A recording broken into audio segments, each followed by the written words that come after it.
Hello दोस्तों। आदतें यदि सही समय पर चेंज ना किया जाए तो ये आपके लिए जानलेवा हो सकती है। According to researches, excellence is not an art but it is power of habit. For example, यदि आप किसी खास टी स्टॉल पर चाय पीना शुरू कर देते हैं तो अगले दिन आपके कदम भी चाय पीने के लिए उसी टी स्टॉल पर जाकर रुकने लगती है। धीरे धीरे आप ये आदतों में कन्वर्ट हो जाता है। इसके नुकसान ये होते हैं कि आप दूसरे टी स्टॉल पर ध्यान ही नहीं देते, शायद दूसरे टी स्टॉल पर इससे सस्ता और अच्छी चाय मिल जाए। ये तो बस एक छोटा सा नुकसान हुआ, पर बड़े नुकसान का एग्जाम्पल लें। यदि आप फिट रहना चाहते हैं और आपकी आदतें जंक फूड खाने की है तो ये आपके फिटनेस गोल के लिए बहुत ही नुकसानदायक है। तो दोस्तों, आदतों को अवेयर होकर बनाना आपकी ज़िंदगी को बहुत बेहतर बना सकती है। ये बहुत ही सीरियस टॉपिक है। वो कहते हैं ना कि किसी बात को समझना हो तो एक्सपर्ट या किसी बुक की हेल्प लो। तो आदतें को समझने के लिए चार्ल्स डुहिक की लिखी हुई book the power of habit, इससे बेहतर और कुछ हो ही नहीं सकती। Charles Duhigg Harvard business school और येल यूनिवर्सिटी से ग्रेजुएट हैं। इन्होंने बहुत सारी बुकें लिखी हैं जिसमें golden opportunities, the reckoning, toxic waters, the power of habit best इंटरसेलर बुक्स हैं। दोस्तों, इस बुक में 9 चैप्टर्स हैं और 3 मेन हेडिंग है, और इस वीडियो में हर एक चैप्टर को समराइज किया गया है। ये वीडियो थोड़ी लंबी हो सकती है क्योंकि हमने क्वालिटी और क्वांटिटी में ज़रा सा भी कॉम्प्रोमाइज़ नहीं किया है। इस वीडियो के लास्ट में हमने इसके इम्पोर्टेंट क्वेश्चंस को हाईलाइट किया है। तो चलिए दोस्तों, शुरू करते हैं।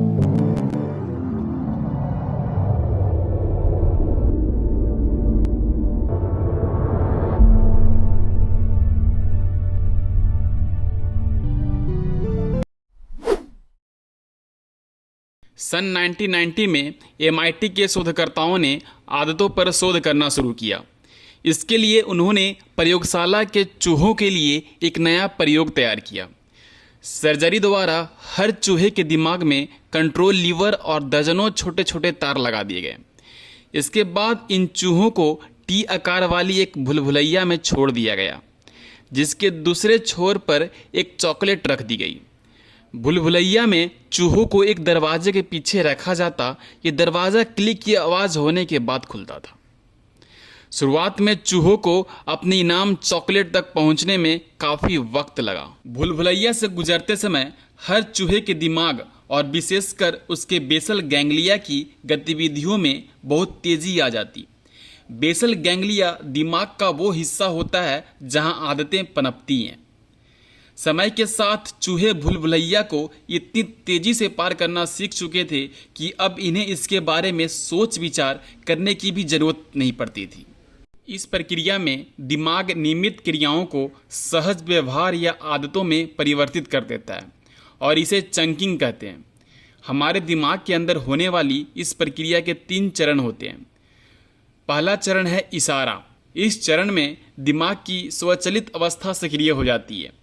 अगला चरण है सहज व्यवहार का, जो शारीरिक, मानसिक या भावात्मक में से कुछ भी हो सकता है। अंतिम चरण है इनाम का। इन्हीं 3 चरणों से आदतों का फंदा तैयार होता है।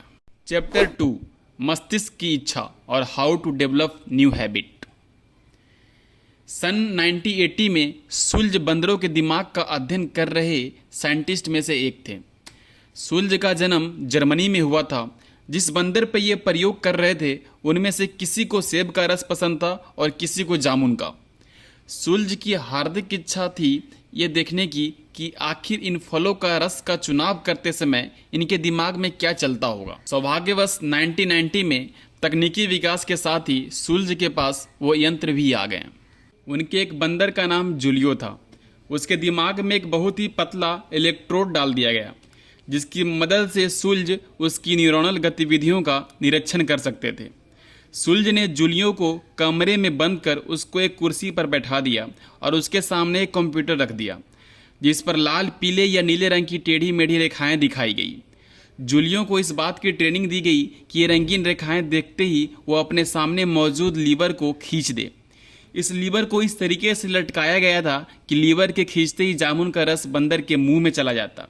प्रयोग के शुरुआती दिनों में जूलियो कंप्यूटर पर ज़्यादा ध्यान नहीं दे रहा था, पर बार बार जामुन का रस मिलने के बाद वो अपना ध्यान कंप्यूटर पर केंद्रित करने लगा। सुल्ज जूलियो के साथ ये प्रयोग काफ़ी बार दोहराए और हर बार उसकी न्यूरोलॉजिकल गतिविधियां दर्ज की। जूलियो को रस मिलते ही कंप्यूटर स्क्रीन पर स्पष्ट दिखाई देता कि उसके दिमाग में मुझे इनाम मिला है का पैटर्न उभरा है। इसके बाद सुल्ज ने अपने प्रयोग में कुछ बदलाव किए। पहले हर बार लीवर खींचते ही जूलियो को रस मिल जाता था, लेकिन अब हर बार ऐसा नहीं होता। जब रस बिल्कुल नहीं आता तो जूलियो नाराज हो जाता। इसके बाद सुल्ज ने पाया जूलियो के दिमाग में एक नए पैटर्न का निर्माण हो रहा है और ये पैटर्न है इच्छा का। इस उदाहरण से स्पष्ट हो जाता है कि आदतें न्यूरोलॉजिकल स्तर पर इच्छा पैदा करती है। जब इशारा, क्रिया और इनाम को एक साथ जोड़ा जाता है और फिर ऐसी इच्छा पैदा होती है तो नई आदतें भी विकसित हो जाती है। इस एग्जाम्पल में जूलियो के इशारे का काम कंप्यूटर पर दिखाए गए नीली पीली रेखाएं कर रही थी। जूलियो को लीवर का दबाना क्रिया हो रहा था और उसको जामुन के रस के तौर पर इनाम मिल रहा था और फिर ना मिलने पर इच्छा पैदा हो रही थी। दूसरे उदाहरण के तौर पर ईमेल का उदाहरण ले लीजिए।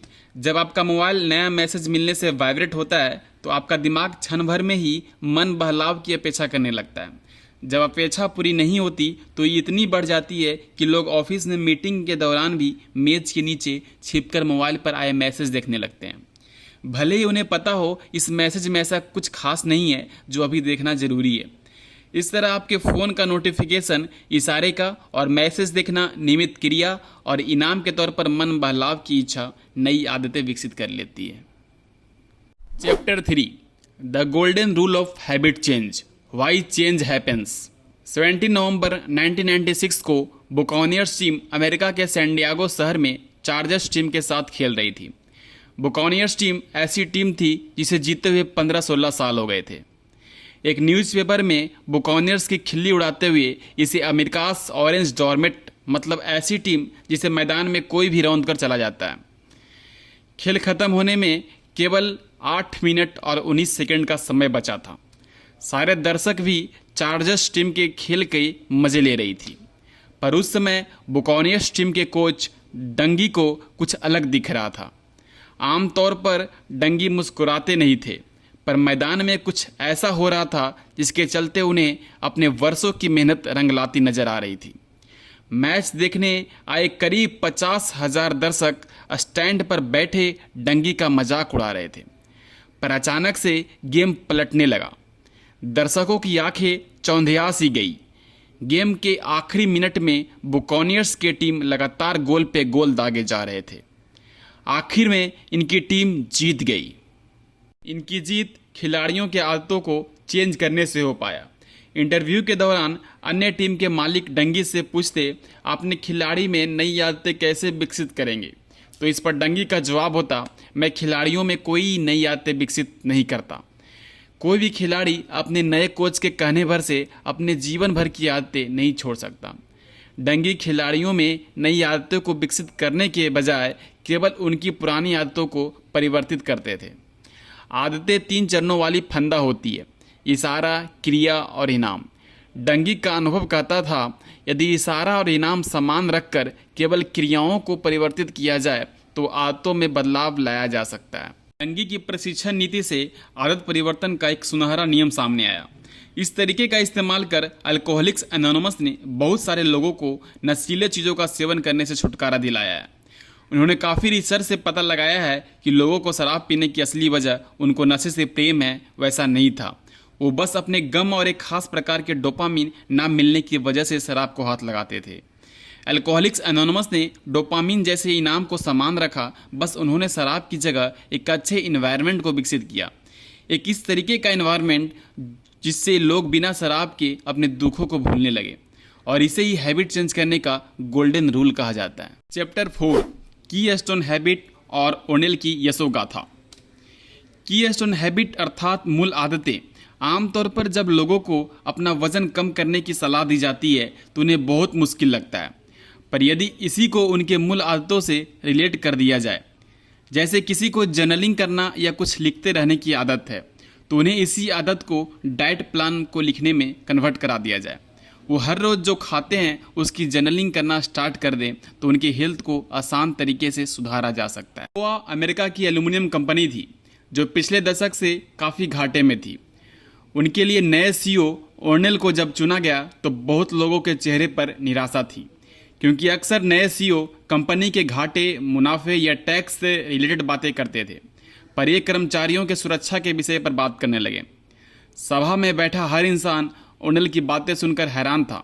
उनका कहना था कि हमारे सुरक्षा आंकड़े ही हमारे विकास के सूचक हैं। इन आंकड़ों से हम ये जान सकते हैं कि हमारे संगठन की आदतों में परिवर्तन हुआ या नहीं। उन्होंने सुरक्षा आंकड़ा बढ़ाने पर इनाम के रूप में लोगों को बोनस देने का ऐलान किया। इससे हर व्यक्ति बहुत ही सचेतन तरीके से काम करने लगा। परिणामतः कंपनी की प्रोडक्शन भी 7वें आसमान को छूने लगी। एनएल को लोगों की मूल आदतों का अच्छी तरह से ज्ञान था। भला अपने आप को सुरक्षित रखना किसको पसंद नहीं है। ऐसी कंपनी में लोग क्यों काम करना चाहेंगे जिसमें कुछ पैसों के चलते ज़िंदगी दांव पे लगी रहती है। अपने आप को सुरक्षित रखना हर इंसान की कीस्टोन हैबिट अर्थात मूल आदत होती है। चैप्टर 5 स्टारबक्स एंड सफलता की आदत, जब इच्छा शक्ति आदत बन जाए। ट्रेविस लीच के पिता नेवी में थे। इनके माता पिता एक नंबर के नशेड़ी थे। इनके घर में शांति का माहौल तभी दिखता जब दोनों नशे में होते थे।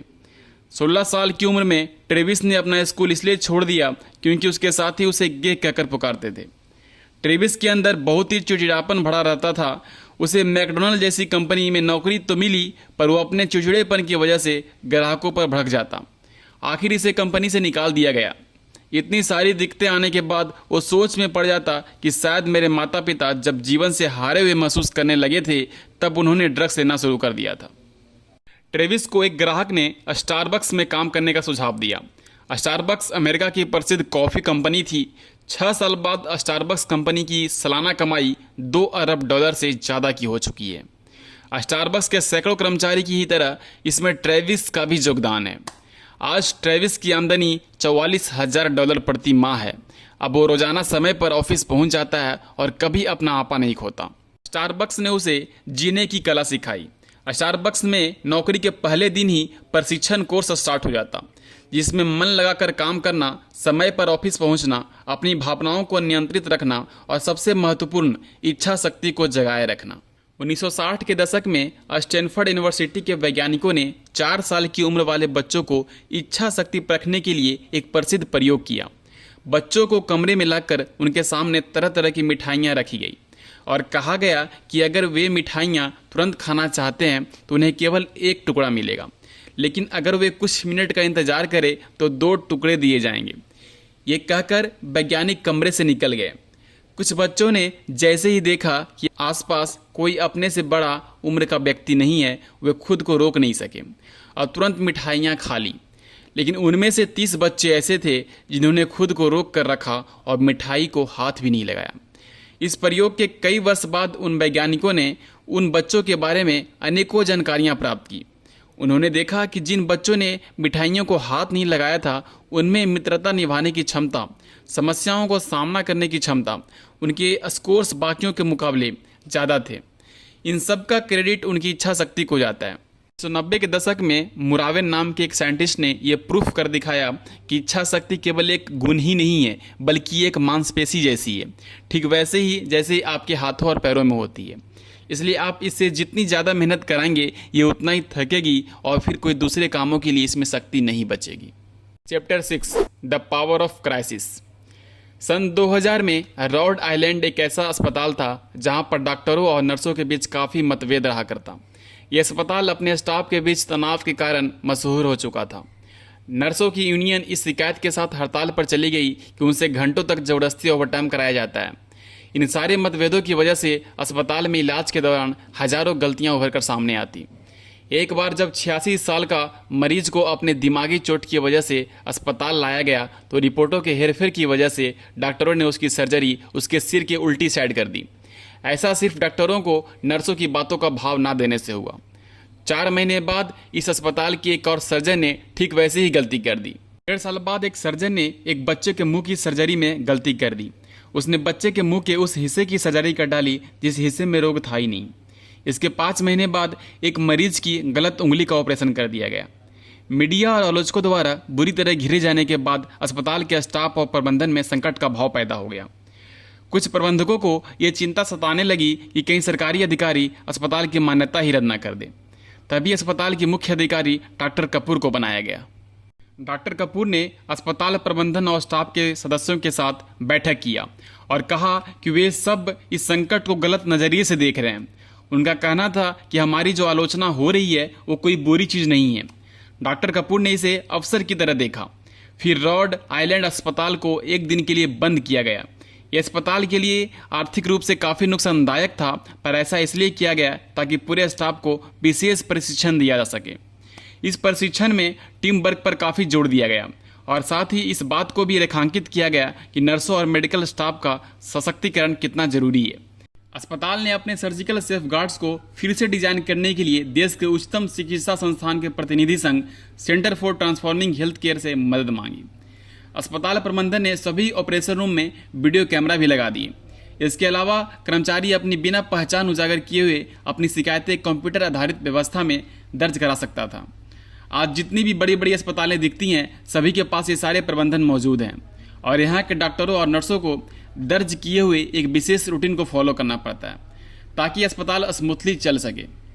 7 how target corporation knows what you want before you do. Paul ने हाल ही में टारगेट कॉर्पोरेशन के डेटा विशेषज्ञ के तौर पर काम शुरू किया।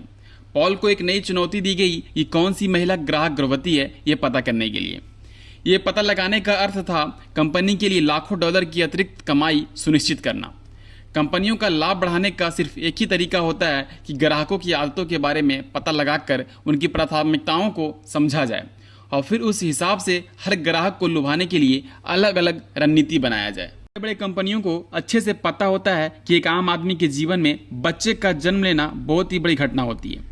परिणाम स्वरूप उस दौरान इन नए नवेले माता पिता की आदतें सबसे ज़्यादा लचीली हो जाती है। इसलिए रिटेल जैसी बड़ी कंपनियों के लिए गर्भवती महिला ग्राहक सोने की खान जैसी होती है।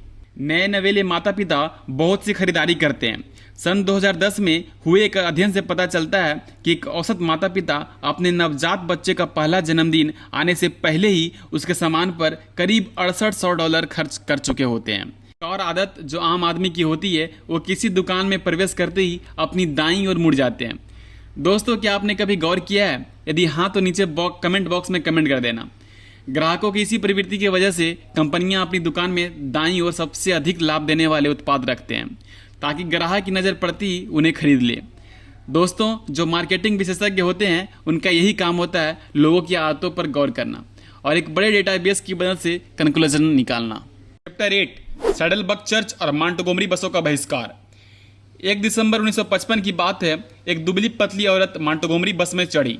मांटगोमरी शहर अमेरिका के अलबामा राज्य में है। उस समय काले और गोरे के बीच खींचातानी रहती थी। बस में काले लोगों के लिए सीट रिजर्व नहीं रहते। जब काले लोग सीट पर बैठ जाते तब उन्हें किसी गोरे के आने पर उठना पड़ता। पर इस दिन यह औरत रोजा पार्कर्स सीट से नहीं उठी। बाद में इसे गोरे के द्वारा जेल भेज दिया गया। रोजा पार्कर्स को बहुत लोग जानते थे, लोग उन्हें बहुत पसंद करते थे। जब इन्हें गिरफ्तार किया गया तब इससे सामाजिक आदतों में से एक दोस्तों की आदत की एक श्रृंखला शुरू हो गई, जिसके कारण बहुत विरोध प्रदर्शन होने लगा। लोग मांटगोमरी बसों का बहिष्कार करने लगे। लोगों को ये लगने लगा कि इसमें शामिल होना अपने समुदाय के प्रति अपना फर्ज निभाने के बराबर है। लोग रोजा पार्कर्स को जानते भी नहीं थे, वो भी इसमें मिलजुल कर हिस्सा लेने लगे। इसी को कमजोर संबंधों की सामाजिक आदतें कहा जाता है। ये दंगे फसाद को मार्टिन लूथर किंग ने शांत कराया। आंदोलन इसलिए टिक पाते हैं क्योंकि हर आंदोलन के लीडर्स इसमें शामिल होने वाले आंदोलनकारियों में नए आदत विकसित करते हैं, जिनसे उनका अंदर अपनी पहचान को लेकर एक नई भावना पैदा होती है और उनके अंदर मालिकियत का भाव आ जाता है। चैप्टर 9 मुक्त इच्छा का तांत्रिक विज्ञान। क्या अपनी आदतों के लिए हम खुद जिम्मेदार हैं? ऑथर ने इस चैप्टर में 2 केस को हमारे सामने रखा है। पहले केस में एनजी बैचमैन, जो 3 बेटियों की माँ और एक लैंड सर्वेयर की पत्नी है। तीनों बच्चे अपने अपने स्कूल चले जाते हैं और इसके हस्बैंड सुबह 8 बजे दफ्तर को निकलते हैं और शाम 6 बजे के बाद ही वापस घर पर आते हैं।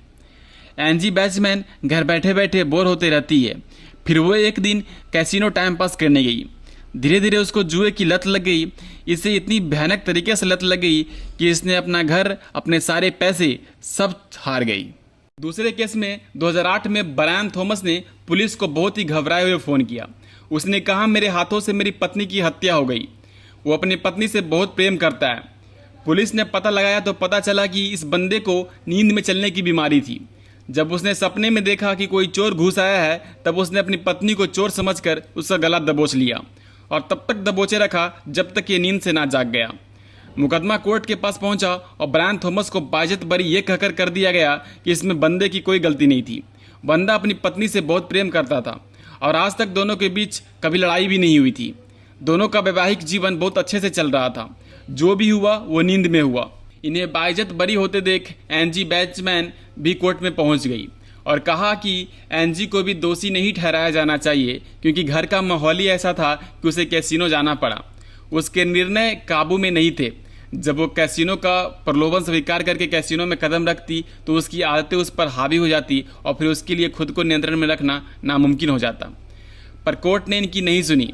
बदले में उन्होंने कहा, आदतें जितनी सहज नज़र आती हैं उतनी सहज होती भी हैं। हम खुद अपनी आदतों का चुनाव कर सकते हैं, चाहे परिस्थितियाँ कैसी भी हो, बस हमें इसका तरीका सीखना होता है। दोस्तों, मैंने वीडियो के स्टार्टिंग में कहा था कि आपको कुछ इस बुक के कोट्स मिलेंगे जो इस प्रकार है।